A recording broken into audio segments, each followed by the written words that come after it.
The hundreds of thousands of victims of Hurricane Ida, aid is coming from around the nation. From Farmington here in Connecticut, there's already a Connecticut contingency from the Red Cross who's on the ground in the storm-torn areas of Louisiana already. Fox 61's Jim Altman live at Red Cross headquarters in Farmington with the very latest. Jim. Jen and Ben, they deployed just a couple of days ago. Already a dozen relief workers on the ground in Louisiana. So from here in Farmington, plenty of hometown help.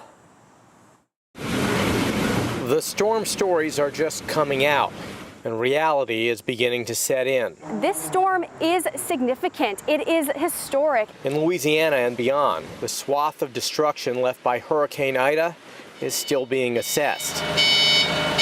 And 1,500 miles away, care is coming from Connecticut. They're still assessing the damage. They know it's bad.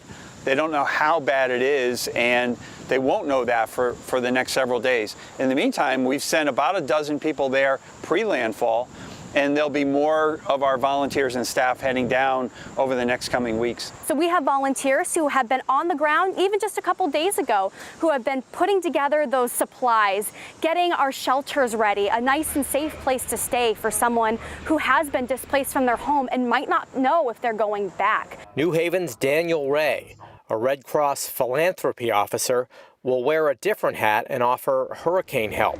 He deploys to Louisiana on Tuesday. I will be what's called a shelter associate. So I will be down in one of the shelters that we have set up down there, helping out with supplies and just making sure that everything remains in order and people are fed and kept warm. The second that something comes through, we have people asking, when can I go out? What do you need? What do you need me to do?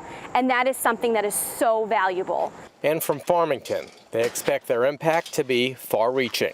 They lead with their hearts, they roll up their sleeves, so all of our volunteers, our families, our staff members, they all do an amazing job, and we're so appreciative of them. And in fact, they expect to spend another dozen volunteers down to Louisiana and the surrounding area in the week ahead. If you want to get involved, we'll put a link on our website at fox61.com. and on the Fox 61 News app. We're here at Red Cross headquarters in Farmington this afternoon. Jim Altman, Fox 61 News. All right, Jimmy, thank you. To follow the latest on Ida's aftermath, be sure to download the Fox 61 News app. You can get all of your headlines on the damage and power outages impacting our friends and family down in Louisiana.